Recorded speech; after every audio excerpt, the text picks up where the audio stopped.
Halo semua, di channel gua udah ngomongin soal Rewind Ekonomi 2022 dan apa yang bisa kita pahami dari situ. Nah, di channel ini gua akan ngomongin soal prediksi dan proyeksi perekonomian Indonesia di tahun 2023. Dan kita membicarakan dalam 3 skala besar. Yang pertama, ekonomi makronya, kedua, investasi, ketiga, UMKM-nya. Nah, sebelum itu gue mau review sedikit. Di 2023 ini jelas ada yang namanya peluang, ada yang namanya kesempatan, ada yang namanya tantangan, ada yang namanya risiko, ada yang namanya ancaman. Nah, kita lihat dari sisi risiko dan ancamannya dulu. Kita tahu sekarang perang Rusia-Ukraina itu belum menunjukkan tanda-tanda akan berakhir. Bahkan Vladimir Putin pun sekarang sudah tidak lagi menggunakan istilah operasi militer, tapi perang. Itu tandanya bisa ada kemungkinan perang akan berlangsung lebih lama dan mungkin saja dampaknya lebih luas. Dan ini jelas sesuatu yang tidak baik. Ya, kalau kalian mau tahu kenapa ini menjadi sesuatu yang tidak baik, kalian bisa nonton konten gue. Di situ gue udah jelasin dampak perang dengan ekonomi. The Russian invasion of Ukraine.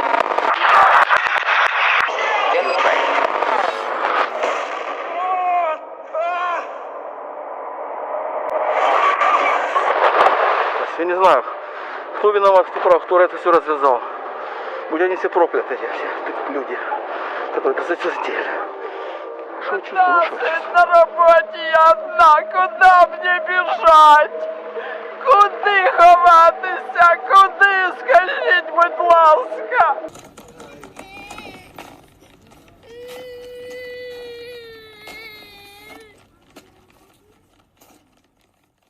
Lalu juga ekonomi global dihadapi dengan ancaman yang namanya stagflasi, sesuatu yang sangat-sangat buruk yang pernah terjadi di 1970-an dan pernah juga terjadi di Inggris, yang mana itu berdampak bagi negara-negara lain. Tidak menutup kemungkinan jika semua ini terjadi di tahun 2023, maka itu akan berdampak pada perlambatan ekonomi di negara kita. Kita juga punya problem soal hilirisasi ya, soal ketergantungan kita pada raw material.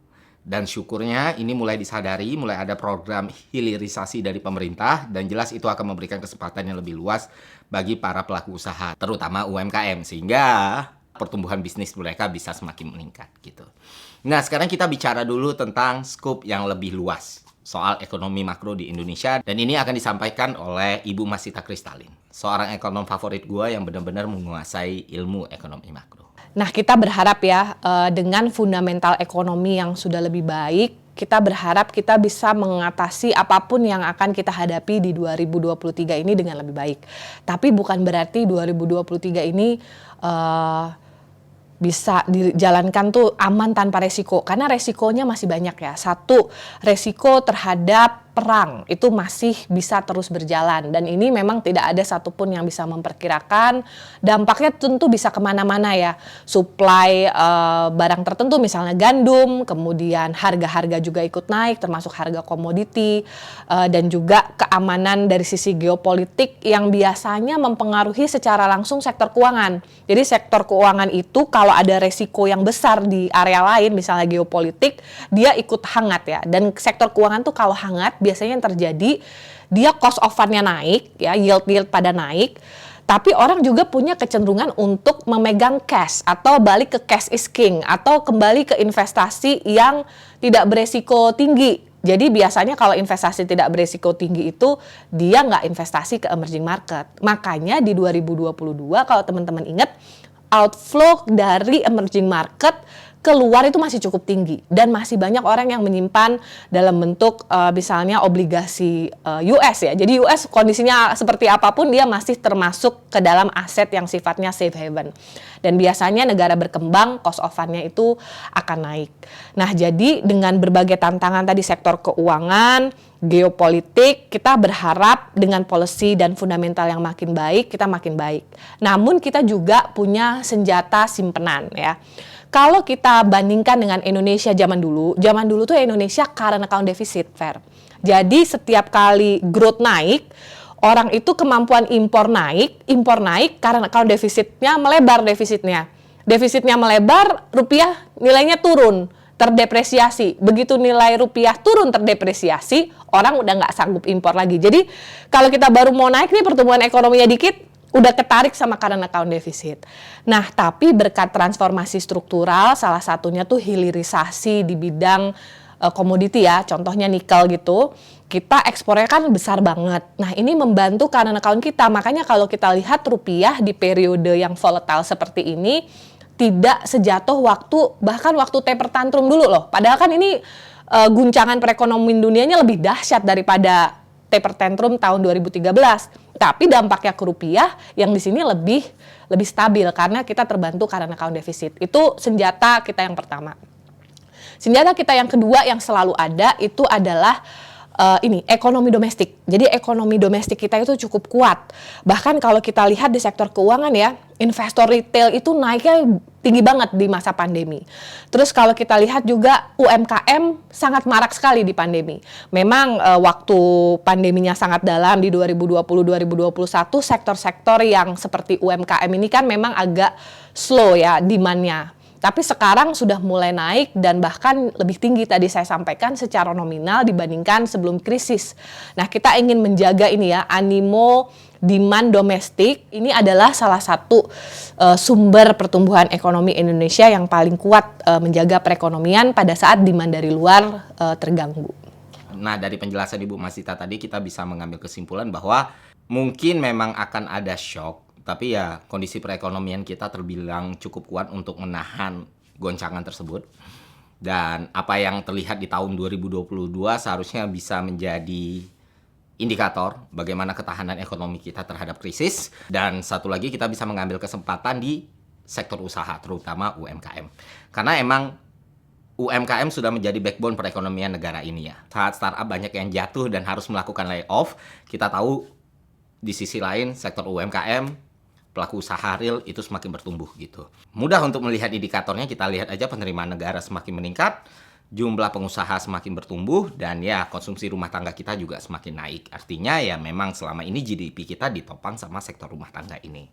Di tengah meningkatnya ketidakpastian global akibat the perfect storm, mulai dari COVID-19, konflik Rusia-Ukraine, commodity prices, cost of living, hingga climate change atau yang kita kenal dengan 5Cs, roda perekonomian domestik masih tumbuh positif. Pertumbuhan ekonomi Indonesia pada triwulan ketiga 2022 kembali mencatatkan kinerja impresif dengan tumbuh solid di atas 5%, melanjutkan tren pertumbuhan sejak awal tahun. Kinerja leading indicators, baik konsumsi maupun produksi, masih tumbuh positif. Inflasi kita juga terkendali dan neraca perdagangan terus mengalami surplus, bahkan penyerapan tenaga kerja pun makin membaik. Pemulihan ekonomi tidak lepas dari peran UMKM yang merupakan critical engine perekonomian, mengingat bahwa 99% jenis usaha di tanah air adalah UMKM yang berkontribusi sebesar 60,3% terhadap PDB dan 14,4% terhadap ekspor nasional, serta mampu menyerap 97% tenaga kerja. UMKM memiliki potensi basis ekonomi yang kuat. Dan yang kedua, ketergantungan terhadap nilai dolar yang kecil sehingga naik turunnya kurs tidak akan berpengaruh besar terhadap pergerakan UMKM. Hal ini membuat UMKM mampu menjadi solusi dalam berbagai kegiatan atau keadaan ekonomi. Oke, itu sedikit soal UMKM. Jadi teman-teman yang pelaku usaha yang follow channel ini atau mengikuti show ini Catatan Bisnis, semoga apa yang dijelaskan Pak Rudi tadi bisa menambah informasi dan wawasan teman-teman para pelaku usaha dan bisa melihat kesempatan untuk berkembang lebih baik lagi. Nah, sekarang waktunya kita bicara soal investasi. Kita akan melihat dari perspektif venture capital. Hi, I'm Mark Bruni, Head of Global Capital Markets for Lendable, and locally here in Indonesia, part of the Board of Directors of CFA Society of Indonesia. Half the population here is under 30, half the population here are in that great phase of really building their wealth, building their assets up, saving money, and working and being really productive.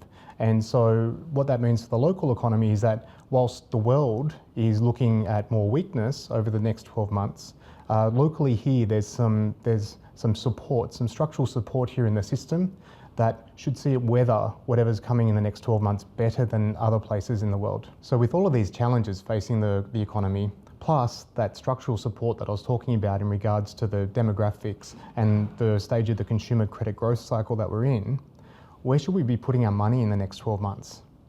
Well, with all the turmoil happening, now is actually a pretty good time to hold cash or liquid investments.